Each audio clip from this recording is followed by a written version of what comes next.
We're now joined by the former Celtic director, Michael Kelly, and Matt McGlone, the editor of Celtic fans magazine, The Alternative View. Matt, is survival of Rangers crucial for Celtic to prosper? No, not in any way at all. I've listened to him over the last few days and he's talking absolute rubbish. Celtic are not just a football club. Celtic are a culture of people who have been on their own in the way they operate since Celtic began back in 1888. I listened to David Cameron today talking about cosy arrangements with HMRC and Alex Salmon talking about the same thing. Rangers are a business who have run out of money. They haven't paid other football clubs in this country for tickets. They have continued to sign players, and Celtic have run their business very well. I was really pleased actually to see Peter Lawwell come out today with the statement that he made, because it is none of Alex Salmon's business, and it is none of David Cameron's business either. Celtic are run independently. We're run very well.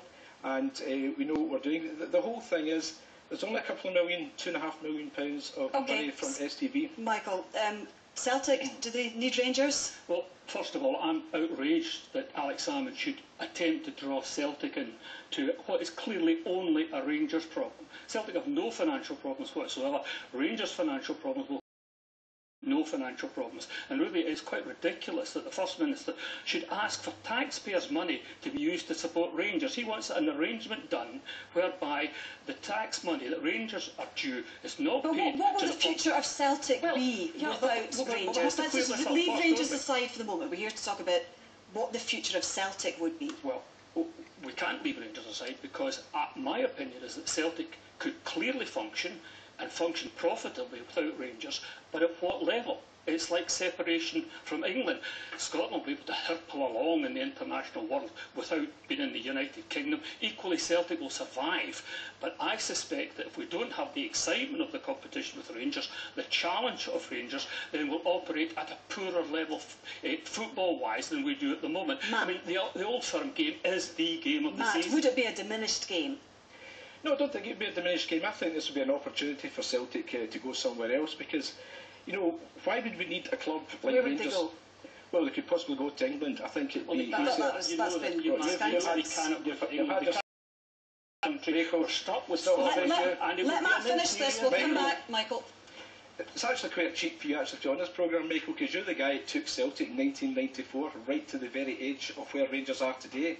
I mean, you're on here today, you're saying that, you know, Rangers do need to... Matt, we're talking about 2012. What would the future of Celtic be? The future of Celtic from 2012 onwards would be very healthy.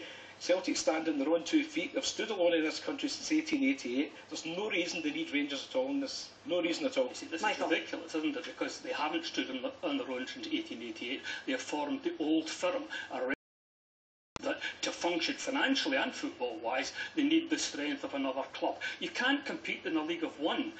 I mean, how many Celtic supporters are going to tune in to watch Celtic versus Kilmarnock, Celtic versus Dunfermline, trying to win the league against these teams without Rangers?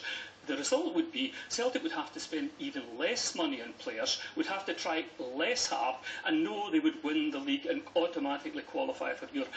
The game would be diminished. Celtic would survive and would be profitable, but it wouldn't be the same game, and the fans would get fed up. When Celtic were winning in 1967, fans stopped coming because Celtic won so often. The Old Firm derby, is that not what the fans live for?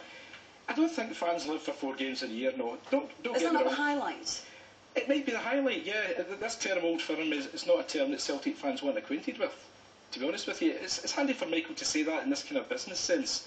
But Celtic, why would they need Rangers? OK, they missed 4 games out, no doubt about that. But apart from that, you know, why could Celtic not survive without having 4 games?